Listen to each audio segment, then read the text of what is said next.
podcast de la ville oisonnaise, votre podcast actu sur l'Oison.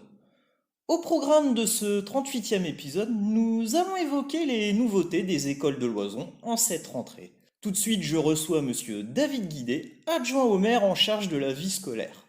David Guidet, bonjour. Oui, bonjour Mathieu. Pour contextualiser, comment se composent les écoles à l'Oison-sous-Lens? Alors voilà, il y a deux gros quartiers à Loison-sous-Lens. Le centre-ville, où on trouve une école maternelle, l'école Matisse, qui est composée de 6 classes et qui accueille environ 115 élèves. Et l'école élémentaire Dolto, qui est composée de 10 classes, où on accueille autour de 162 élèves. Sur la cité 8, l'école élémentaire, c'est l'école Ventura, qui a 8 classes et qui accueille 143 élèves. Et l'école maternelle, l'école des Marronniers, a 5 classes et elle accueille normalement cette année 81 élèves. Au point de vue des infrastructures scolaires, quelles seront les grandes nouveautés? Alors en centre-ville, afin d'optimiser la sécurité à la sortie de l'école Dolto, nous avons effectué le déplacement du feu tricolore ainsi que du passage piéton, ce qui a permis de plus la création de nouvelles places de parking. Au niveau de la cité 8, la cour de l'Innoventura, l'école élémentaire, était en mauvais état et donc nous avons procédé à la réfection de tout le revêtement dans la cour d'école. Y aura-t-il des changements notables dans le fonctionnement des écoles? Oui, en fait, il y aura un changement d'horaire dans les écoles de la cité 8. L'école élémentaire fonctionnera toujours de 9 heures à midi et de 14 heures à 17 heures. Par contre, l'école maternelle commencera à 8h50 et terminera à 11h50 le matin et reprendra à 13h50 pour terminer à 16h50 l'après-midi. Pourquoi avoir voulu ces changements? Alors ces changements ont été effectués pour permettre une meilleure fluidité dans la dépose des enfants et donc améliorer la sécurité aux abords de l'école.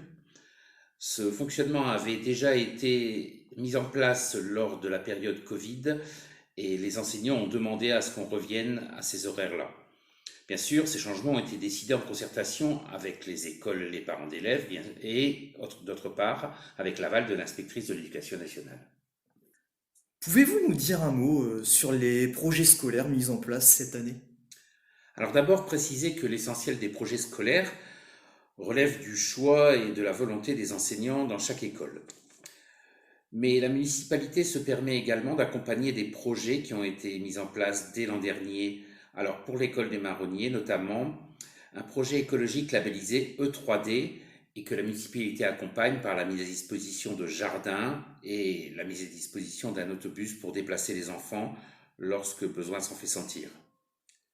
Par ailleurs, le 28 septembre, les enfants des grandes sections maternelles et des CP pourront assister à un spectacle intitulé Annette et la cour de récré. Ce spectacle insiste sur le mieux vivre ensemble des enfants et est particulièrement axé sur la prévention des violences à l'école.